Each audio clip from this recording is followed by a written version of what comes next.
Europeans aren't keen to join this conflict, but the EU relies on imported energy for 60% of its needs. So they need the Strait open more than anyone else.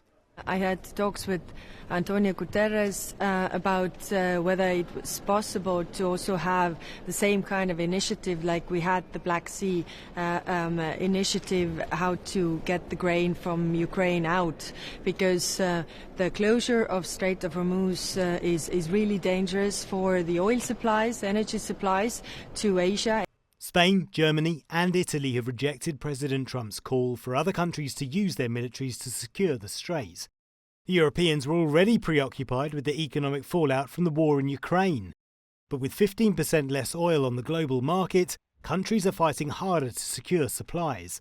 Like Hungary, whose Russian oil pipeline has been shut down by Ukraine, citing damage caused by a Russian attack. Currently, we are supplied on two routes, the Druzhba pipeline and the Yanaf pipeline, which is an acceptable and, I might say, close to ideal situation to us. But, if you are only dependent on one pipeline instead of two, that's a no-go for us. The UK, meanwhile, may be less dependent on imported energy, but its pockets aren't as deep as the EU's. So keeping the Strait open becomes even more important when you don't have much cash to ease the pain of higher prices. We are working with others to come up with a credible plan for the Strait of Hormuz.